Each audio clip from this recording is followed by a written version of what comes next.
राजनीतिक गलियारों में नित नई चर्चाएं होती है, नित नए भाषण सामने आते हैं। इन दिनों जैसे जैसे चुनाव नजदीक आ रहा है, दोनों ही पार्टियां कह सकते हैं, और तीसरा फैक्टर में तो घमासान मचा हुआ ही है। भाजपा कह लो, आप कांग्रेस कह लो या आरएलपी, या तीनों फैक्टर्स में तीनों जगह घमासान है वो मचा हुआ है। और लगातार रोज नए बयान आते हैं, रोज नई सभाएं होती है, और उनके दौरान जो राजनीतिक समीकरण निकल कर आ रहे हैं वो बहुत ही मायने रखते हैं चुनाव के दौरान। वहीं झालावाड़ में एक सभा के दौरान वसुंधरा राजे का एक बयान खूब वायरल हो रहा है और उस पर खूब चर्चाएं हैं वो लगातार हो रही है। वसुंधरा राजे के बेटे दुष्यंत सिंह का भाषण हुआ, और भाषण होने के बाद में वसुंधरा राजे की स्पीच है वो वायरल होने लगी। वसुंधरा राजे कहती हैं कि अब मेरा रिटायरमेंट होने का टाइम हो गया है। इस पर सीधा सटीक जवाब मांगते हैं हमारी सीनियर एंकर से। नमस्कार मैम, आपका बहुत बहुत स्वागत है। मैम, मेरा सीधा यही सवाल होगा कि क्या कुछ इस स्पीच के मायने निकल कर आ रहे हैं यहाँ पर कि वसुंधरा राजे ये बोल रही है कि अब तो मेरा रिटायरमेंट का टाइम आ गया है? जी बिल्कुल प्रीति, ये सवाल आप ही नहीं, ये पूरे राजनीतिक गलियारों में फैल चुका है और हर कोई अब ये जानना चाहता है कि क्या वसुंधरा राजे मुख्यमंत्री जो बनने की जो दौड़ है, जो लिस्ट है, बीजेपी की काफ़ी लंबी लिस्ट है, वहाँ से बाहर निकलने वाली हैं। क्योंकि ये बयान सिर्फ इसको आप हल्के में नहीं ले सकते हो, इसके पीछे की जो रणनीति है उसके बारे में भी हम डिस्कस करेंगे काफ़ी विस्तृत रूप से इस वीडियो में। मैं आपको बता दूं कि जो वसुंधरा राजे ने ये बयान दिया है उसके कई मायने निकल कर सामने आते हैं। कहीं ना कहीं अब उनको ये संकेत मिल चुके हैं कि आप राजस्थान से बाहर निकलिए, आपका केंद्र में स्वागत है।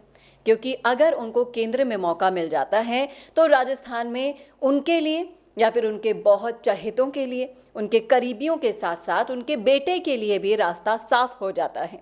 और कहीं ना कहीं मुख्यमंत्री बनने की जो दौड़ है उसमें से बाहर निकलने का मतलब है दूसरे लोगों के बीच में जब वो कांटा बनी हुई दिखाई दे रही थी तो उनके रास्ते भी साफ बनते हुए दिखाई दे रहे हैं। इसी बीच अब ये भी सवाल खड़ा होता है कि अगर वसुंधरा राजे राजस्थान की राजनीति से बाहर जाने का मन बना रही हैं तो फिर मुख्यमंत्री की दौड़ में और कौन आगे बढ़ने वाला है बीजेपी की तरफ से। क्योंकि आजकल ये जो सवाल है ना, कौन बनेगा मुख्यमंत्री, कौन जीतेगा, से ज़्यादा पॉपुलर हो चुका है।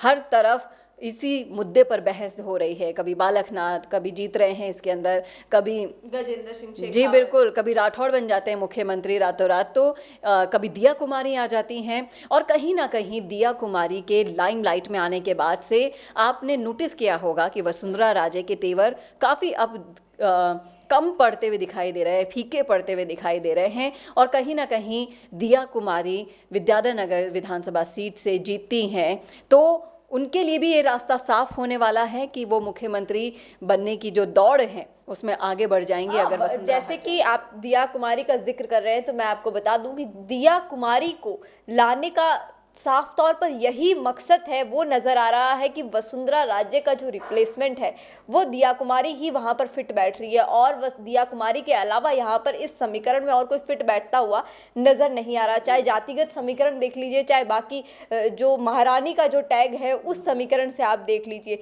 दूसरी बात यहाँ पर एक और सामने आ रही है कि अगर वसुंधरा राजे को सीएम चेहरा नहीं बनाते हैं तो वसुंधरा राजे को विधानसभा सीट से टिकट देने का क्या कारण है? उनको विधानसभा सीट से टिकट दे दिया गया, दूसरी ओर उनको ये कहा जा रहा है कि आपके लिए एक अलग चीज़ें तय की गई है, हाईकमान के अंदर आपके लिए अलग समीकरण है वो सोचे गए हैं। दूसरी तरफ उनको विधानसभा सीट से टिकट दे दी गई है, तो बहुत कुछ मायने निकल कर आ रहे हैं। जी बिल्कुल, आपने सही सवाल उठाया है प्रीति। मैं आपको बताना चाहूँगी, कोई भी पार्टी टिकट सिर्फ मुख्यमंत्री बनने के लिए ही नहीं देती है, और वसुंधरा फैक्टर को बीजेपी बिल्कुल भी नेगलेक्ट नहीं कर सकती। ये भी आप मानकर चलते हैं कि आपने अगर वसुंधरा राजे को नेगलेक्ट किया तो राजस्थान में उनके लिए मुश्किलें और भी बढ़ सकती थी। आपने कहीं ना कहीं टिकट की जो लिस्ट है अगर उसको एनालाइज किया हो तो वहाँ पर भी जो तीसरी लिस्ट आई थी उसके अंदर वसुंधरा समर्थकों की वो काफ़ी तवज्जो दी गई है, और वसुंधरा इस बात से भी काफ़ी खुश नज़र आई थी कि उनके गुट को, उनके समर्थकों को तवज्जो दी जा रही है। और वसुंधरा राजे को टिकट ना देकर ये बहुत बड़ी गलती हो जाती, क्योंकि वसुंधरा राजे एक बहुत बड़ा स्ट्रॉन्ग फैक्टर है बीजेपी के लिए राजस्थान में, उसको नेगलेक्ट करना कतई भी शोभा नहीं देगा बीजेपी को। और टिकट सिर्फ इसलिए ही नहीं दी जाती कि आप उनको मुख्यमंत्री बनाएंगे। देखिए 200 टिकट दी जाती है तो 200 दावेदार तो हो नहीं सकते। हाँ, हालांकि वसुंधरा राजे पूर्व मुख्यमंत्री रह चुकी हैं एक बार पहले भी, तो आप इसमें उनके लिए जो रेस में आगे बढ़ने के लिए ये वाला पॉइंट प्लस पॉइंट था। पर अभी जो उनका बयान आया है उसके अगर हम एनालिसिस करते हैं, उसके पीछे के समीकरणों को देखते हैं, इस बयान को भी अपन दो तरीके से देख सकते हैं कि एक तरफ तो ये हो सकता है कि उन्होंने अपने बेटे के भाषण से खुश होकर, और जैसे वो खुश थी, बहुत गदगद थी अपने बेटे का भाषण सुन के, तो खुशी खुशी उन्होंने ये बयान दे दिया। दूसरी ओर ये बात कही जा रही है कि चुनाव इतना नज़दीक है, चुनाव एकदम सर पर है, चारों तरफ सरगर्मियां बढ़ी हुई है, सब जगह इसी बात की चर्चा है, और इस दौरान उनका ये बयान आना अपने आप में बहुत बड़ी बात है। जी बिल्कुल, कहीं ना कहीं इसके कई तरीके के मायने निकाले जाएंगे। और अभी तो आप रुकिए, ये तो एक ही बयान है, अभी बयानों की जो लाइन है वो लगने वाली है यहाँ पर। हो सकता है इनके स्टेटमेंट के बाद अब एक और स्टेटमेंट आए कि ये सिर्फ हल्की फुल्की अंदाज में कह दी गई बात है, या फिर इसके जो मायने हैं वो सामने निकल कर तो सिर्फ यही आ रहे हैं कि वसुंधरा राजे अब राजस्थान की राजनीति से आगे बढ़ना चाहती हैं। केंद्र में उनको हो सकता है कोई बहुत बड़ा पद ऑफर कर दिया जाए इसके बदले में। जैसा कि आप कह रहे हैं कि वसुंधरा राजे को हो सकता है वहां कोई पद ऑफर कर दिया जाए, अगर ऐसा होता कि वसुंधरा राजे को वहां कोई पद ऑफर करते तो वसुंधरा राजे का यहाँ भी तवज्जो होता, क्योंकि देखा जा रहा है, जैसे कि समीकरण सामने आ रहे हैं, जैसे कि लगातार चर्चाएं भी चल रही है कि वसुंधरा राजे की और नरेंद्र मोदी और अमित शाह इनके बीच जो ट्यूनिंग है वो सही नहीं दिखाई दे रही है, इनके बीच जो सामंजस्य है वो सही नहीं बैठ रहा है। इसी वजह से यहाँ भी वसुंधरा राजे को रिप्लेस कर दिया गया है, मुख्य चेहरा वो नहीं है। तो क्या लगता है कि वसुंधरा राजे का अब आगे राजनीतिक करियर क्या होने वाला है, क्योंकि विधानसभा सीट से उनको टिकट तो दे दिया गया है। मान लीजिए वसुंधरा राजे अगर विधानसभा सीट से जीत जाती है तो क्या वो किसी के अंडर सिर्फ एमएलए के तौर पर काम कर पाएगी, क्योंकि बहुत बड़ा मुख्य चेहरा है, 2 बार सीएम रह चुके हैं, तो क्या किसी और सीएम के अंडर वो एमएलए के तौर पर काम कर पाएंगी? यही सवाल तो राजनीतिक गलियारों में चर्चाओं का विषय बना हुआ है कि अगर वसुंधरा राजे को सीएम का फेस नहीं माना जाता है तो नॉर्मली वो इस तरह से काम नहीं कर पाएंगी। बीजेपी की सरकार अगर बनती है तो उन्हें, मैं तभी तो आपको कह रही हूँ कि केंद्र में उनको इसका कंपैशनेट करके कोई बहुत बड़ा पद या फिर बहुत अच्छी पोस्ट उन्हें दी जाएगी, तब जाके वो संतुष्ट दिखाई दें। क्योंकि नरेंद्र मोदी और अमित शाह की जो गणित है, अगर आप उसको समझेंगे तो उस गणित में से तो वसुंधरा राजे ऑलमोस्ट आपको बाहर ही दिखाई देंगी। और कहीं ना कहीं बीजेपी बहुत चौंकाने वाले खुलासे करती है, एंड मोमेंट पर सरप्राइज के लिए जानी जाती है। और इस दौड़ में एकदम से आगे बढ़ चुके हैं बाबा बालकनाथ, दिया कुमारी, गजेंद्र सिंह शेखावत। तो इन सब के जो नाम है, किरोड़ी लाल मीणा को भी आप नहीं भूल सकते हैं, क्योंकि कहीं ना कहीं राजनीतिक गलियारों में, सियासी गलियारों में यही चर्चाएं चल रही थी कि किरोड़ी लाल मीणा भी सीएम फेस बन सकते हैं, क्योंकि नरेंद्र मोदी जी से उनकी खास नज़दीकियां हैं, वो काफ़ी देखी गई हैं। और जो उनकी पैठ है, जो उनकी अभी हाल ही में एक चर्चा चल रही थी कि उन्हें भी बीजेपी का सचिन पायलट मान लिया गया था। तो कहीं ना कहीं इस दौड़ में से तो मुख्यमंत्री की रेस में से और इस दौड़ में से तो वसुंधरा राजे बाहर आ गई हैं, लेकिन उन्हें संतुष्ट रखने के लिए, क्योंकि अगर उन्होंने अपने तेवर दूसरे तरीके के कर लिए, जिनके लिए महारानी असलियत में जानी जाती है, तो वो तेवर बीजेपी के लिए नुकसानदायक हो सकते हैं। तो उनसे बचने के लिए उनको कंपैशनेट करना होगा। जी मैडम, जैसा कि आपने अभी जिक्र किया कि किरोड़ी लाल मीणा को बीजेपी का सचिन पायलट माना जाने लगा है, तो वहीं दूसरी ओर काफ़ी सारी बातें और भी है, उन पे भी हम डिस्कस करेंगे। लेकिन अब हम चलते हैं कांग्रेस की तरफ की, जैसे मैम ने जिक्र किया सचिन पायलट का, तो हम वहां चलते हैं कि जो स्थिति कांग्रेस में सचिन पायलट की है वही स्थिति भाजपा में वसुंधरा राजे की है। दोनों एक ही जगह अभी स्टैंड कर रहे हैं। वहीं दूसरी तरफ ये भी देखा जा रहा है कि सचिन पायलट के गुट के लोगों को ज़्यादा से ज़्यादा टिकट दिया जा रहा है। तो क्या इस बार सचिन पायलट को भी सीएम चेहरा देखा जा सकता है? देखिए, ज़्यादा से ज़्यादा अगर आप इसको टिकटों का जो एनालिसिस करेंगी तो सचिन पायलट गुट से ज़्यादा आपको गहलोत गुट उसमें दिखाई देगा। हारे हुए प्रत्याशियों को दोबारा टिकट दे दिया गया है और वो जो हारे हुए प्रत्याशी हैं वो गहलोत गुट से आते हैं, ये सबको पता है।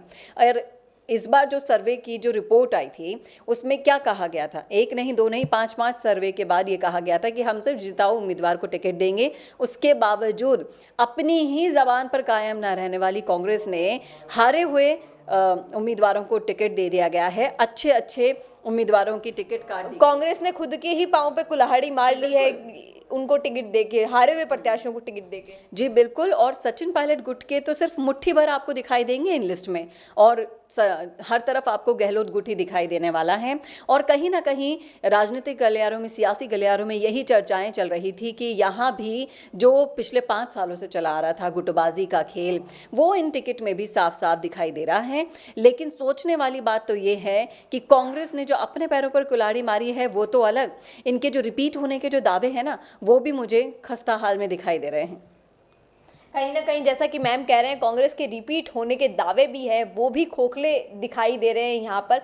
दूसरी तरफ ये भी चीज़ें सामने आ रही है कि अब वसुंधरा राजे, अगर वसुंधरा राजे का टिकट कटता है, मतलब अगर वो सीएम की दौड़ से पीछे हटते हैं, तो इससे फ़ायदा किस किस को होने वाला है, कौन इससे खुश होने वाला है? जी बिल्कुल, खुशियों का तो ठिकाना ही नहीं रहेगा। कई नाम हम इसमें ले सकते हैं, गजेंद्र सिंह शेखावत है, राजेंद्र राठौड़ हैं, और भी कई नाम हैं, बाबा बालकनाथ हैं, दिया कुमारी हैं। क्योंकि देखिए मुख्यमंत्री पद अपने आप में एक बहुत बड़ी जिम्मेदारी है, और अगर बीजेपी जीतती है तो यहाँ पर भी गुटबाजी तो कम है नहीं, यहाँ पर भी आंतरिक कलह तो बिल्कुल कम नहीं है। जो कांग्रेस का हाल है वही बीजेपी का हाल है। हालांकि इसको साध के रखने की बहुत कोशिश की आलाकमान ने, बीजेपी के आला कमानों ने, लेकिन जो अंदर खाने जो चर्चाएं हैं वो तो आप सभी को पता है। और यहाँ पर जो खुशियाँ हैं वो कितनी देर तक इस खबर के आने के बाद टिक पाती है वो भी बहुत बड़ा सवाल है, क्योंकि ये राजनीतिक गलियारे हैं साहब। यहाँ चर्चाएं तो जन्म लेती हैं लेकिन असलियत जो है वो आपको धीरे धीरे पता चलती है। अभी तो ये सिर्फ एक भाषण है जिसका एनालिसिस यहाँ पर किया जा रहा है, इसके बाद एक और भाषण आ सकता है, इसको दावे खारिज भी किए जा सकते हैं, क्योंकि यहाँ दिन नहीं रात देखते हुए यहाँ पर बयान पलट दिए जाते हैं, माफ़ियाँ मांगी जाती हैं, बहुत सारी चीज़ें आप देखती हैं, ज़बान फिसल जाती हैं। टिकट लेने के बाद कई लोगों ने, बाबूलाल नागर को आप देखिए किस तरीके से उन्होंने सरेआम अपनी आलाकमान की धज्जियाँ उड़ा दी। तो ये पॉलिटिक्स है साहब, यहाँ पर आप किसी की ज़बान की कीमत नहीं रख सकते हो। यहाँ पर उन्होंने कह दिया तो ज़बान फिसल गई जो फिसल गई। अब इसके असली मायने तो केवल और केवल वसुंधरा राजे जाने और आलाकमान जाने। जी मैडम, जैसा कि मैम बता रहे हैं कि अब तो आलाकमान ही जानती है इस पर क्या कुछ समीकरण रहने वाले हैं, कौन सीएम का चेहरा रहने वाला है। और आपको क्या लगता है वसुंधरा राजे के इस बयान पे, क्या वाकई में वसुंधरा राजे राजनीति से संन्यास लेने वाली है? तो सीएम का मुख्य चेहरा कौन होगा? अगर वसुंधरा राजे संन्यास लेती है तो राजस्थान की कमान, अगर भाजपा की यहाँ सरकार बनती है तो राजस्थान की कमान कौन संभालने वाला है? कमेंट बॉक्स में ज़रूर बताइएगा। ऐसी ही और जानकारियों के लिए जुड़े रहिए राजस्थान संवाद के साथ। चैनल को सब्सक्राइब करना ना भूलें। कौन देखता है अब टीवी पर आपको कितनों ने देखा ये कैसे पता चलेगा? घर घर इंटरनेट पहुंचने के बाद अब सब कुछ है डिजिटल। आपका वीडियो कितनों ने देखा ये हर पल आपको पता चलेगा, इसलिए डिजिटल मीडिया में बनाइए अपनी पहचान। 4.5 करोड़ से ज्यादा व्यूज और 3,27,000 से ज्यादा सब्सक्राइबर वाले राजस्थान के चैनल राजस्थान संवाद पर करवाइए कवरेज। ज्यादा जानकारी के लिए व्हाट्सएप करें 7339900549 पर।